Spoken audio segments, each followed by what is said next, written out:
কালপুরুষের রাশিচক্রের নবম রাশি হলো ধনু রাশি বা লগ্ন, যার অধিপতি গ্রহ হলো দেবগুরু বৃহস্পতি। আর ধনু রাশি হলো অগ্নিকারক রাশি। ধনু রাশি বা লগ্নের জাতক জাতিকাদের জন্য আজকে দেবদর্শন পর্বে আমার এই আলোচনা আপনাদের জীবনের ক্ষেত্রে নতুন অজানা তথ্য নিয়ে আসতে চলেছে।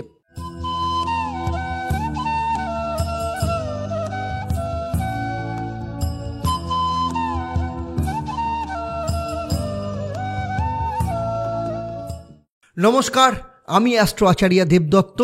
দেবদর্শন পর্বে আপনাদের সবাইকে স্বাগত জানাই। ধনু রাশি বা লগ্নের জাতক জাতিকাদের জন্য আজকে দেবদর্শন পর্বে আমার এই আলোচনা আপনাদের জীবনের ক্ষেত্রে নতুন অজানা তথ্য নিয়ে আসতে চলেছে।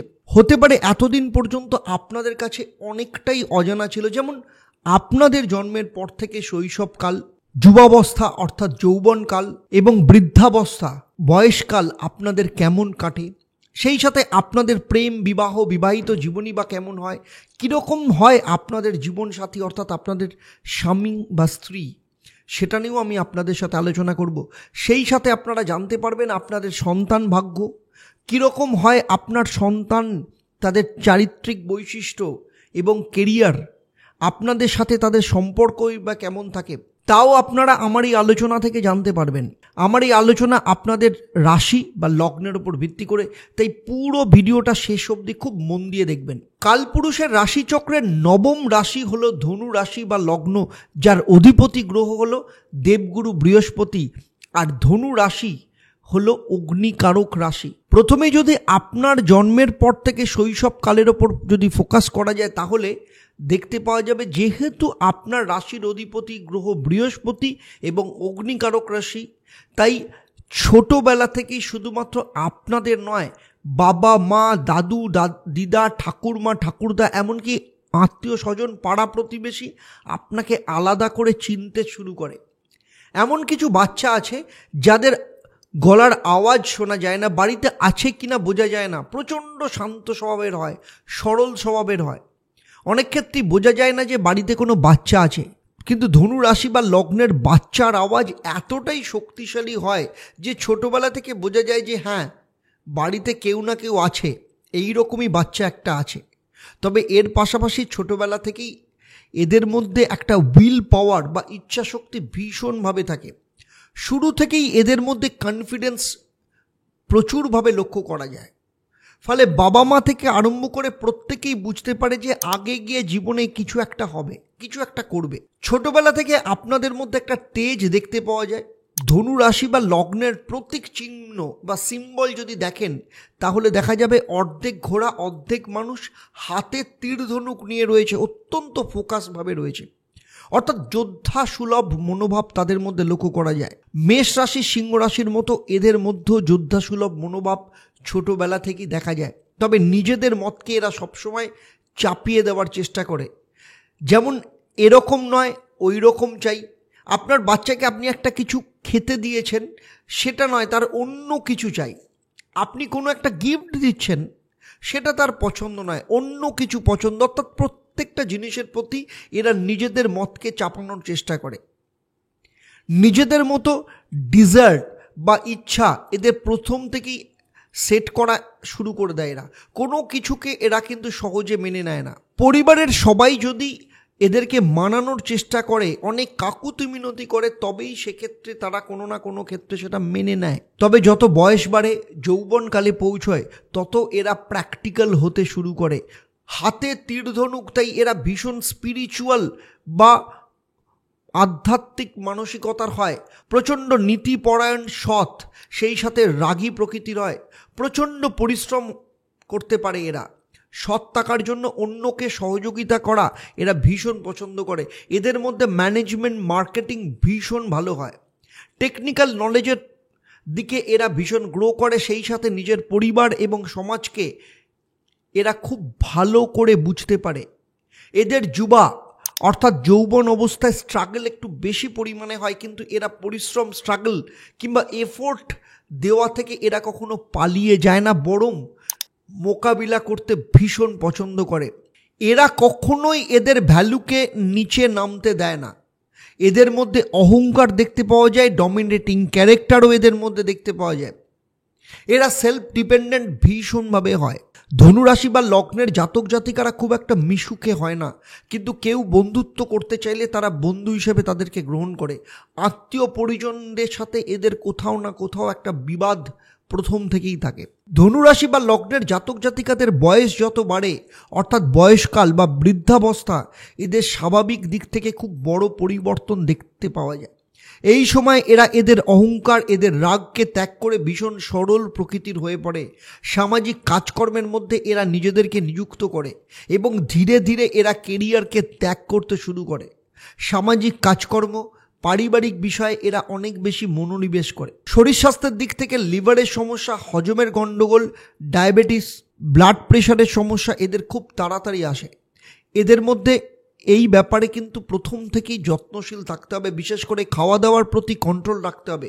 কিন্তু এদের খাওয়া দাওয়ার প্রতি এরা কিছুতেই কন্ট্রোল করতে পারে না, তাই বয়সকালে এই সংক্রান্ত বিষয়ে কিছু না কিছু সমস্যা এদের মধ্যে থাকে। সেই সাথে থাই, কোমর, sciatica pain, back pain, lungs problem, এমনকি পড়ে গিয়ে কলার বোন ভেঙে যাওয়ার সম্ভাবনাও এদের মধ্যে দেখতে পাওয়া যায়।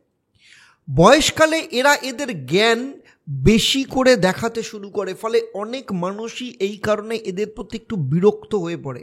সামনের লোকের কথাবার্তা শোনার থেকে নিজের কথা বলতে এরা বেশি পছন্দ করে। পরিবারের লোকজন এদের মান্য করলেও কিছু না কিছু বিষয়ে পরিবারের লোকজন এদের ওপর একটু বিব্রত হয়ে পড়ে। এবারে চলে আসবো ধনুরাশি বা লগ্নের জাতক জাতিকাদের জীবনে প্রেম, বিবাহ ও বিবাহিত জীবন কেমন হয়। অধিকাংশ ধনুরাশি বা লগ্নের জাতক জাতিকা, বিশেষ করে 70 থেকে 80% ক্ষেত্রে একাধিক প্রেমের সম্ভাবনা থাকে এবং বেশিরভাগ ক্ষেত্রেই প্রেম রুচিশীল, শিক্ষিত পার্টনারের সাথে সম্পর্ক গড়ে ওঠে। বিবাহের ক্ষেত্রে দেখা গেছে অনেক ক্ষেত্রেই উচ্চবংশীয় পরিবারে এদের বিবাহ হয় এবং স্বামী বা স্ত্রী শিক্ষিত ও রুচিশীল হয়, তবে বিবাহিত জীবন সার্বিকভাবে মোটামুটি সুখের হয়। আপনার সপ্তম ভাবের অধিপতি গ্রহ বুধ আপনার মধ্যে রাগ জেদ ভীষণভাবে থাকে, যে কারণে আপনার স্বামী বা স্ত্রী এই ব্যাপারে প্রায়শই কমপ্লেন করে। সেই সাথে বলবো, আপনার মতকে চাপিয়ে দিতে ভীষণ পছন্দ করেন এবং অধিকাংশ ক্ষেত্রে নিজের ভুল স্বীকার করেন না। সে কারণে বেশিরভাগ ক্ষেত্রে বিবাহিত জীবনে কিছু না কিছু সমস্যা আপনাদেরকে ফেস করতে হয়। কিন্তু দাম্পত্য জীবনে আপনি একসাথে নিয়ে চলতে পছন্দ করেন, বৈবাহিক জীবনকে সামলে রাখতে চেষ্টা করেন। সেই সাথে অনেক বেশি প্রেম আপনার বৈবাহিক জীবনের প্রতি দেখতে পাওয়া যায়। এর পাশাপাশি আপনার স্বামী বা স্ত্রী, তাদের চিন্তাভাবনা যথেষ্ট পরিমাণে ভালো থাকে। যেহেতু বুধ সপ্তম ভাবের অধিপতি, তাই আপনার স্বামী বা স্ত্রীর মধ্যে কমিউনিকেশন স্কিল ভীষণভাবে দেখতে পাওয়া যায়। এর পাশাপাশি নিজেদেরকে সবসময় পরিপাটি রাখতে, সাজতে এরা ভীষণ পছন্দ করে। আপনার স্বামী বা স্ত্রীর মধ্যে লাক্সারিয়াস জিনিসপত্রের ওপর অ্যাট্রাকশন ভীষণভাবে দেখতে পাওয়া যায়। এদের কোনো ব্র্যান্ডের জিনিসের ওপর দুর্বলতা ভীষণভাবে থাকে। সেই সাথে তাদের মধ্যে ঘোরাফেরার ক্ষেত্রেও কিন্তু ভীষণ শখ দেখতে পাওয়া যায়। এর পাশাপাশি এদের মধ্যে ধর্মীয় মনোভাবও ভীষণভাবে থাকে। পরিবারের প্রতি তাদের ভীষণ অ্যাটাচমেন্ট থাকে। এবারে চলে আসবো ধনু রাশি বা লগ্নের জাতক জাতিকা হিসেবে আপনাদের সন্তান ভাগ্য কেমন থাকে, কেমন হয় আপনাদের সন্তান এবং আপনাদের সাথে তাদের সম্পর্কের জায়গাটা কীরকম থাকে। ধনুরাশি বা লগ্নের ক্ষেত্রে পঞ্চম স্থান মেষ রাশি অর্থাৎ মঙ্গল, আর মেষ রাশি চর রাশি এবং অগ্নি। তাই অধিকাংশ ধনু রাশি বা লগ্নের জাতক জাতিকাদের একাধিক সন্তান হয়ে থাকে। প্রায় প্রতিটা ক্ষেত্রে আপনাদের সন্তান দেখা যায় ভীষণ অ্যাক্টিভ, তাদের মধ্যে ভীষণ কনফিডেন্স থাকে। জিমন্যাস্টিক্স, যোগা, জিম, যে কোনো ধরনের স্পোর্টসের প্রতি, বিশেষ করে বডি কন্ট্যাক্ট যে গেম রয়েছে, যেমন ফুটবল হতে পারে, ক্যারাটে হতে পারে প্রভৃতিতে এদের কিন্তু ভীষণ শখ থাকে। সেই সাথে ঘোরারও ভীষণ শখ তাদের মধ্যে দেখতে পাওয়া যায়। এর পাশাপাশি যে কোনো টেকনিক্যাল নলেজ, মোবাইল, এই সমস্ত কিছুর ওপর আপনার সন্তানের ভীষণ আকর্ষণ থাকে। পড়াশোনা করার ক্ষেত্রে ভীষণভাবে প্রবণতা দেখতে পাওয়া যায়, কিন্তু নিজের মতো এরা পড়াশোনা করতে পছন্দ করে। যেহেতু মঙ্গল, তাই এদের মধ্যে জেদ দেখতে পাওয়া যায়। সেই সাথে লিডারশিপ কোয়ালিটিও ভীষণভাবে থাকে। এদের মধ্যে নিজের বাবা মা সম্পর্কে অর্থাৎ আপনাদের সম্পর্কে কেউ যদি খারাপ কথা বলে এরা একদম সেটা পছন্দ করে না, তাদেরকে ছেড়ে কথা বলে না এরা। এদের মধ্যে অ্যাগ্রেসিভ মনোভাব ভীষণভাবে দেখতে পাওয়া যায়, তবে চোখে মুখে একটা সবসময় একটা তেজ ভাব থাকে। এদের গালে বিশেষ করে ডান দিকে কোনো কাটা দাগ থাকতে পারে, সেটা পড়ে গিয়েই হোক কিংবা চোট আঘাত লেগেই হোক। তবে প্রথম দিকে এরা ভীষণ জ্বালাতন করে, সেই সাথে তাদের চোট আঘাত লাগার যেহেতু প্রবণতা ভীষণভাবে দেখতে পাওয়া যায়, সেই সাথে আপনার সন্তান যখন কোনো কাজ শুরু করে তার মধ্যে যে আগ্রহ, যে ডেডিকেশন থাকে, কিছুদিন বাদে তার ওপর সেই আগ্রহ বা ডেডিকেশন কমতে শুরু করে, নতুন কোনো কাজের ওপর তাদের আগ্রহ শিফট হয়ে যায়। এই ধরনের ক্যারেক্টার আপনার সন্তানের মধ্যে দেখতে পাওয়া যায়। এবারে চলে আসবো আপনাদের জীবনের সবথেকে অমোঘ প্রশ্ন। ধনুরাশি বা লগ্নের জাতক জাতিকাদের জীবনে গ্রোথ একটু দেরিতে শুরু হয়, তাই সাধারণভাবে 29-30 বছর বয়সের পর জীবনে একটা পরিবর্তন, এমন একটা সুযোগ আসে যা আপনার জীবনের টার্নিং পয়েন্ট হয়, জীবনের মোড় ঘুরিয়ে দেয়, যার ওপর ভিত্তি করে জীবনে আপনাদের গোল্ডেন পিরিয়ড আসে, যে সময়ের পর আপনাকে প্রায় জীবনে পেছনে ফিরে তাকাতে হয় না। অর্থাৎ 29-30 বছর বয়স থেকে 38-39 বছরের মধ্যে আপনার জীবনে একটা এমন ভালো কিছু শুরু হয় বা অনেক কিছু জিনিস আপনাদের জীবনে আপনারা পেতে শুরু করেন, সেটা যে শুধু অর্থের দিক থেকে নয়, আপনাদের জীবনে এমন কোনো সুযোগ, এমন কোনো ব্যক্তির উদ্যোগ হতে পারে, এমন কোনো মানুষ আপনার জীবনে আসে যার মধ্য দিয়ে আপনার জীবনে একটা নতুন যাত্রা শুরু হয়। তাই এই সময়, এই যে ফ্রেমে, এই বয়সের ফ্রেমে আপনাদের জীবনে এমন কি ঘটেছিল কিংবা আপনাদের জীবনে এমন কি সংযোজন হয়েছিল যা সত্যি আপনাদের জীবনের মোড়কে ঘুরিয়ে দিয়েছে, অবশ্যই আমাকে কমেন্ট করে জানাবেন। ধনুরাশি বা লগ্ন নিয়ে আমার এই আলোচনা আপনার রাশি বা লগ্নের ওপর ভিত্তি করে। আপনারা জানেন যে আপনারা প্রত্যেক যারা ধনুরাশি বা লগ্নের জাতক জাতিকারা আছেন, আপনাদের প্রত্যেকের জন্মছক আলাদা, সেখানে নবগ্রহের পজিশন আলাদা, আপনাদের মহাদশা এবং অন্তর্দশাও আলাদা, আপনাদের হাতের গঠন, হাতের রেখা, সেখানে গ্রহের অবস্থান, কিংবা আপনি যে বাড়িতে থাকেন সেই বাড়ির বাস্তুর পজিশনও আলাদা। তাই এইগুলো সম্পর্কে আপনার ব্যাপারে আমার কোনো সম্যক ধারণা নেই। যদি থাকতো, আপনারা এটা বিশ্বাস করেন, আপনারা এটা জানেন যে তাহলে আমি এই ভিডিওতে যে আলোচনা করতাম সেটা আপনার জীবনের সাথে আরও হুবহু নিখুঁতভাবে মিলে যেত। ধনুরাশি বা লগ্ন নিয়ে আমার এই আলোচনা আপনাদের কেমন লাগলো অবশ্যই আমাকে কমেন্ট করে জানাবেন। যদি ভালো লাগে তাহলে অবশ্যই অন্যদের শেয়ার করবেন।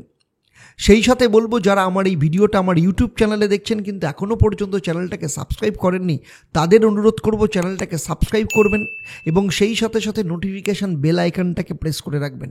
আপনারা যারা ফেসবুক পেজে দেখছেন কিন্তু পেজটাকে লাইক ও ফলো করেননি, তাদেরকেও অনুরোধ করব পেজটাকে লাইক এবং ফলো করবেন, যাতে ভবিষ্যতে যখনই আপনাদের জন্য নতুন কোনো ভিডিও আপলোড করব সঙ্গে সঙ্গে তার নোটিফিকেশান আপনার কাছে চলে যাবে। সেই সাথে বলবো, আপনাদের জন্য একটা অত্যন্ত আনন্দের খবর রয়েছে, সেটা হলো দ্য দেবদত্ত শো অর্থাৎ TDS নামে পডকাস্ট চ্যানেল, ইউটিউব চ্যানেল এবং ফেসবুক পেজ দুটোই অলরেডি লঞ্চ হয়ে গেছে, যেখানে আপনারা আপনাদের জীবনের বিভিন্ন সমস্যার সমাধানের জন্য সেই বিষয়ে যারা এক্সপার্ট রয়েছে তাদের সাথে আমি আড্ডা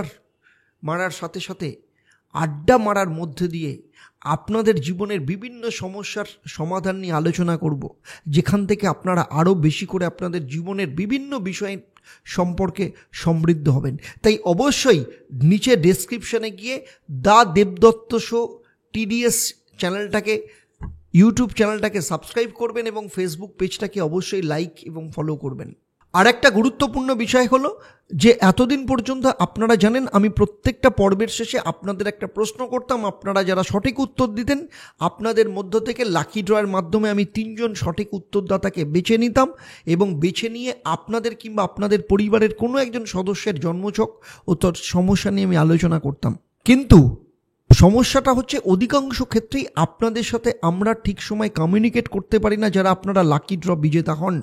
তাই আপনাদের সাথে কমিউনিকেট না করার জন্য আপনাদের সাথে আমাদের যে সার্ভিস, সেই সার্ভিসটা দেওয়া আপনাদেরকে সম্ভব হয়ে পড়ে না। তাই আপনাদের কাছে আমার অনুরোধ, আপনারা কমেন্ট করে জানান যে এমন কি পদ্ধতি বা এমন কি উপায় হতে পারে যার মধ্য দিয়ে আমি বা আমার টিম আপনার সাথে, আপনারা যারা সরাসরি বিজেতা হয়েছেন তাদের সাথে আমরা যোগাযোগ করতে পারি। তাহলে আজকের মতো আপনাদের কাছ থেকে বিদায় নেব। আবার দেখা হবে পরবর্তী পর্ব মকর রাশি বা লগ্নের জাতক জাতিকাদের জীবনের বিভিন্ন গুরুত্বপূর্ণ বিষয় নিয়ে। আপনারা আপনাদের পরিবারের সবাইকে নিয়ে ভালো থাকবেন, সুখে থাকবেন, শান্তিতে থাকবেন এবং নিয়মিত দেখতে থাকবেন দেবদর্শন এবং তার সাথে সাথে দ্য দেবদত্ত শো। নমস্কার।